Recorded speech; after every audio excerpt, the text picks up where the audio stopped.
and she will be followed by the smartest woman in the world. Nadia Schadlow is the Senior Program Officer at the Smith Richardson Foundation, where she identifies issues that warrant further attention from U.S. policy community and manages and develops programs and projects related to these issues. She has served on the Defense Policy Board. She's a member of the Council on Foreign Relations. She did a masterful dissertation on War and the Art of Governance, the U.S. Army's role in military government from the Mexican War to Operation Just Cause. She writes brilliantly on these issues, recently had an article in Parameters, a BA from Cornell, an MA and PhD from Johns Hopkins, and a great, just a good person and a great friend. But you don't have to be nice to her just because I said it.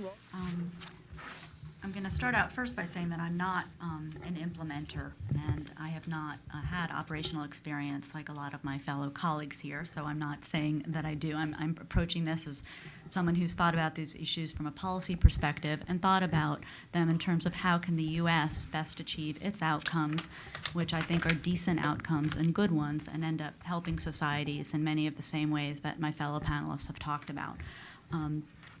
I don't expect us all to agree. As Jenny said, hopefully the idea is to generate debate and address a topic that I think is actually relatively new. I don't think this is a topic that's been talked about that much before, and so I think it's interesting and exciting to be a part of it, and thank you everyone for coming.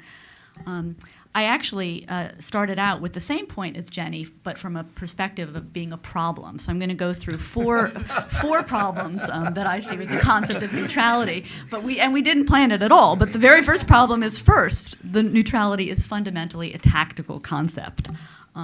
So I would argue that there are probably short time periods, very short time periods, where you might talk about pure neutrality, perhaps during a health crisis. But even then, once reconstruction starts, once a long-term effort to alleviate suffering begins, everything becomes political fast. There are vested interests. There are actors competing for aid, competing for money. It becomes local contested competitions. And I think, therefore, to talk about the neutral space is such a narrow space that it leads one to question the utility of it over time. Furthermore, I'd argue even in health crisis situations, such as the polio crisis, which has been a problem in parts of Africa and Pakistan, its resurgence, aid workers come in and they are attacked and killed by entities that see them as, Islamist entities went in and killed aid workers because of their affiliation with the West and the belief that what was being injected in the children were not actually polio vaccines. So again, even in these purely health crisis situations, I think it's hard to find a truly neutral space. Even now with the Ebola crisis, what's happening? It's a health crisis, but now it's also a profoundly political problem. It's working with governments, it's working with actors, it's developing organizations for quarantine. So again, I see this as not purely a neutral space to work in, but a whole range of interrelated activities and interests are at work that I think it's important to consider to get to the outcomes you want. The second sort of problem that I see with neutrality is, again, related to this tactical level. It makes it difficult to align with U.S. interests in a real, meaningful, operational, and strategic way. Now, I know this is not actually the goal of, from the interactions perspective, I think the opposite point would be, well, our goal is not to align with U.S. interests or foreign policy. But from the U.S. side, it is a stated goal to work in a public-private way with entities on the ground in humanitarian situations. So my point this point is more for U.S. policymakers to think about. If part of what state and AID are saying is very important and central to their ability to operationalize and implement their programs, it's working with actors, many of whom have signed up to principles that are actually not necessarily consistent with what the U.S. wants to do on the ground. Not all the time, but it's an area that I think the state and AID professionals need to think about, need to explore, and need to understand so that the partners that they're working with on the ground are ones that have aligned with U.S. interests. And in the QDDR, and there are different documents that point to this, so I'm happy to talk about that. I'd also argue that when AID was set up in 1961, if you go back and look at some of its founding principles, reducing poverty, advancing democracy, empowering women, building market economies, promoting security, responding to crises, all of these, I think, are squarely in the humanitarian space, I would argue, but are also also squarely in the space of politics, essentially. Again, aside from very short periods of time, to alleviate suffering over a longer, more extended period of time, these other issues need to be dealt with. Third, and this is sort of new, so I'm not sure it's necessarily right, and I'd like to hear from other people in the audience, especially those with who have experience working in other cultures and speak other languages. But I suspect it's also a very Western concept in terms of thinking about the ideas of neutrality. Other languages, I did a completely empirical, not a big data collection effort, but asked a few friends, so what is the word for neutrality in Chinese? The technical translation is apolitical, which actually puts it squarely in the political space, and it's seen as a very narrow, almost impossible space to operate in.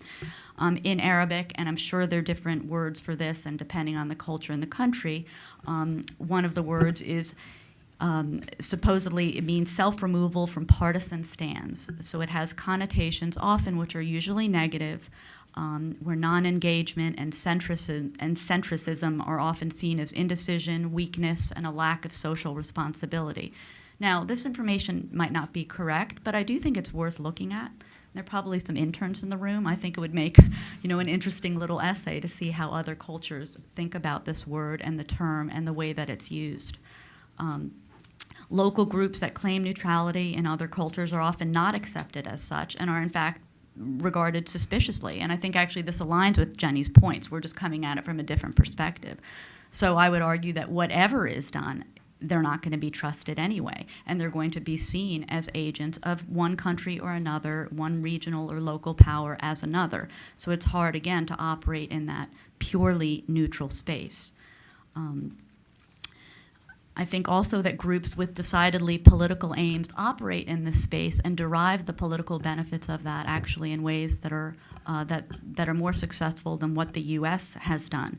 So in Pakistan, in the areas that were hit by the earthquakes and the floods, Jamiat al-Dawa, which is a Deobandi Salafi group, worked very effectively in the humanitarian space, use that effectiveness to build a basis of political support which still exist and which still create problems now with overall U.S. goals in Pakistan for helping to create more successful societies, again, that are have ideals that I think are actually consistent with most of the humanitarian groups working.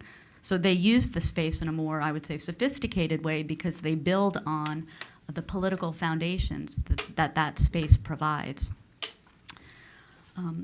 Fourth, and I guess I don't, my comments are maybe shorter than I thought, and I've posed them deliberately sort of as a series of questions because, as I've said, I do think these are issues that I haven't completely worked out. To go back to James's point early on, I don't know the answer to all these questions, and I do understand the problem from Jenny's perspective, but I also think the outcomes that we might want to achieve we might have more success with them if we think about this in a different way or think about new operating models. So related to all these points is my last point, which is what is good and ethical about neutrality? I mean, and I think that's a legitimate question. It might not be a popular one, but I think it's legitimate. Does it equate two sides that are in fact not equal at all? They're not equal. The Taliban is not equal to other actors working in the country. ISIS is not equal to other actors operating in their space. What is the relationship between justice and neutrality? Again, is it a Western concept? Is it rooted in the Enlightenment, in liberalism? I'm not sure, looking back.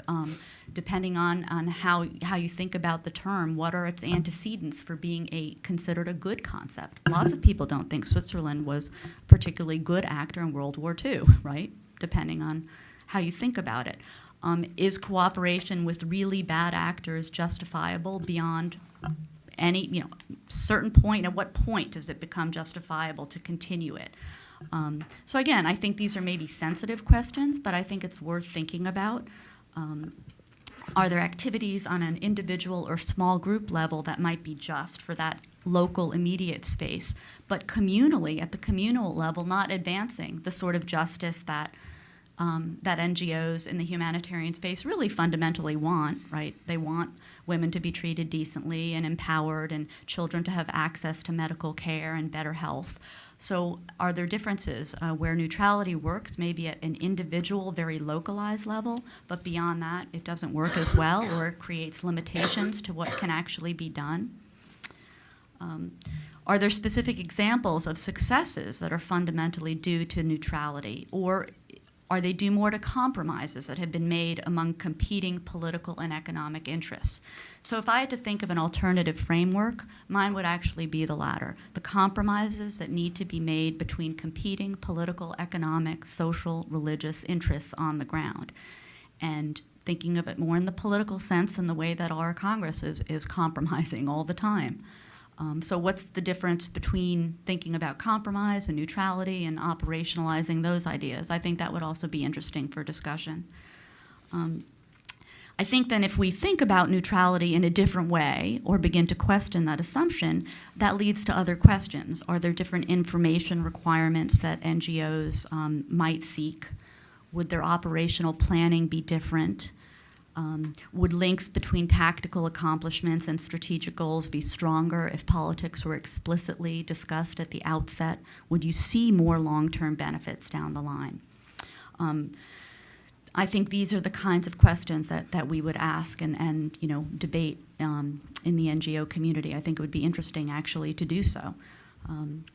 Save the Children has a phrase which I found, which I thought was interesting, and I think kind of illustrates the point or my point of difference. Maybe with Jenny. It's noted, we live in a world where we know how to prevent extreme hunger, yet people still die from a lack of food. Now, I think that perfectly illustrates that it's not a humanitarian problem, but it's essentially a people one. It's a political one. And that for a whole bunch of interrelated reasons, that I would argue that that would be defined as not a humanitarian problem, but essentially a political problem of how to build successful societies and successful states that can feed people, because in many of these places we know how to do this.